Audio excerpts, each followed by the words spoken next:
The nerve the Prime Minister had this morning to brand Reform UK's policy of mass deportations, that's what it is, as racist and immoral, shows how deeply divisive and out of touch with the public he really is. Is Starmer and Labour dodging accountability at every turn? In this video, we unpack Alex Armstrong's blistering GB News takedown of Labour's leadership for their utter disdain for the British people. Instead of owning their failures, Starmer and Labour deflect blame onto anyone who dares call them out. Plus, we'll dive into why the leadership principle of responsibility over blame is crucial for real change. Before we get into the details, if you love diving into political issues and enjoy hearing a principled take on them, then hit the like button, share this video, and subscribe to join the conversation. It will help our channel reach a wider audience. I think you are the most divisive and deplorable Prime Minister this country has ever seen. It's a completely different thing to say we are going to reach in to people who are lawfully here and start removing them. They are our neighbours. That proposal is immoral, to deport people who are already here if they don't pass more stringent rules. Do you think it's a racist policy? Well, I do think that it is a racist policy. I do think it's immoral and needs to be called out for what it is.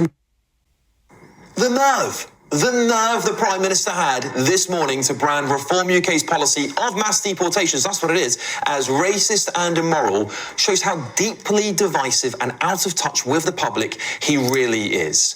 According to ONS data, 4.83 million people came to the UK since 2020. That is the same size as the populations of Birmingham, Manchester and Cardiff combined. Or 1 million more people than the entire population of Wales in just the space of 4 years. That is unsustainable. It is not racist to say that almost 5 million arrivals when our country is already on its knees is the wrong thing for Britain. It flies in the face of the votes people have cast time and time again for over a decade, including Brexit, doesn't it? For multiple Tory governments who promised you tens of thousands of migrants but delivered you millions. Well, Zia Youssef, Reform's policy chief, has nailed it in my opinion. He said Labour's message to the country is clear. Pay hundreds of billions for foreign nationals to live off of the state forever, or Labour will call you racist. Is it any surprise Keir Starmer is now the most unpopular Prime Minister on record? An Ipsos poll shows him at minus 66%. That is worse than Liz Truss at her lowest, worse than Thatcher during the poll tax riots. That's how bad it is. Even his own party want him out. 53% of his own party members want a new leader. Only 31% want him to stay, according to a Survation poll. No wonder. Starmer, do you think he answered a straightforward and simple question about his new flagship digital ID policy? It's been really clear you must have ID, mandatory digital ID, in order to work, because we have to stop illegal working.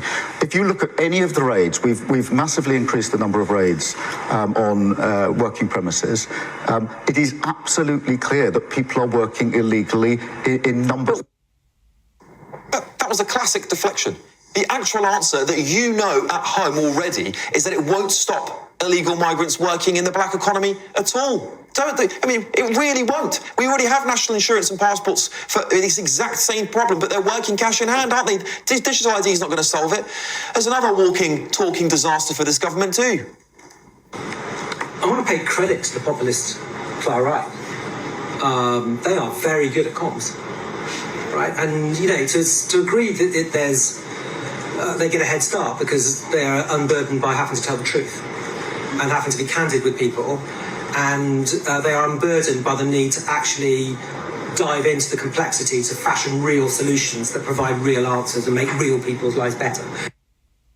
Oh, I'm so bored of it. I'm so bored of hearing those two words, far right. The far right are good at comms. Maybe instead of smearing Reform UK and Nigel Farage, they should admit their own policies are deeply unpopular and clearly ineffective, and that the British people are rejecting this divisive politics.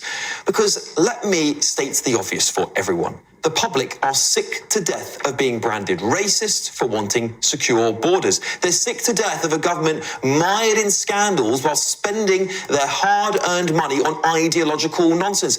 And they're sick to death of being told they must pay even more while basic services collapse. How many homes have you built so far under Labour? Well, do you know how long it takes for a planning application to go through? Just how many? Do you know how long it takes? Just give me the figure. Well, we're currently dealing with the figure. We're currently dealing with the tail end of what the Conservatives were doing, because it takes more than 18 months from an application to the home being built. Please answer the question. But I'm not going to take the blame for what the Tories did. No, I'm going to take the blame for what Labour does if it goes wrong subsequently. We're changing the rules to speed up planning so that the problem we're seeing now doesn't happen again in the future. How many houses have been built under Labour so far? Starts have gone up by 29%. What I can't do... Can you give me a figure? I know it's really low, and I'm appalled by it as well, but that is because the Conservatives didn't get the applications through. Please don't tell me you don't know the number as Conservatives didn't get the Housing applications Secretary. through. Do you know... 29% up starts. No. How many new homes have been built since Labour took power? I don't have the exact... I'm not Wikipedia. You don't have... No, I'm not Wikipedia. No. That's car crash, isn't it? That's a car crash interview. The British public deserve better than secretaries of state who get defensive because they don't even know the most basic numbers about their own portfolio, all while people like Steve Reed rake in a massive 150 grand taxpayer-funded salary. If that was a normal workplace, you'd be sacked. You'd be sacked, wouldn't you? For all these gripes make me far-right and a racist, then frankly, so be it. I'm sick to death of the name-calling. What I think it says more about this Labour government and its ministers and about the Prime Minister than it does about the vast majority of people in this country who share my concern. Words like racist, xenophobic, Islamophobic, Nazi, or far-right are thrown around by those who lack good intentions, good reasons, or good policies. They are aimed at people who simply want the best for themselves and their country. Resorting to name-calling and blaming others instead of taking responsibility is a hallmark of inauthentic leadership, a pattern as old as time itself. True leadership, grounded in the principle of responsibility, builds trust. When leaders consistently own their actions and decisions, people trust them. No government gets it right 100% of the time. But how leaders respond when the people call them out for getting it wrong speaks volume about their character, their administration's stamina, and their commitment to those they serve. It's not about the critics, it's about the leaders in office. If Starmer's government truly wanted to stop illegal migration, it wouldn't dismiss mass deportations as racist. Starmer and Labour has seen how effective mass deportations can be. Look at what President Trump accomplished just a few months after taking office. Would Starmer say that Trump is racist for his mass deportations? Maybe. The British people are fed up with being labelled racist for wanting secure borders. They are tired of footing the bill for illegal migrants to stay in hotels, get 3 meals a day, pocket money, phones, and even free lawyers to challenge the government for the right to stay. All of this comes at the expense of hard-working, tax-paying citizens. Starmer's policies are unpopular, ineffective, and failing the people. Instead of slinging derogatory terms at critics, Labour should focus on policies that actually work for Britain. That's how trust is built and confidence regained.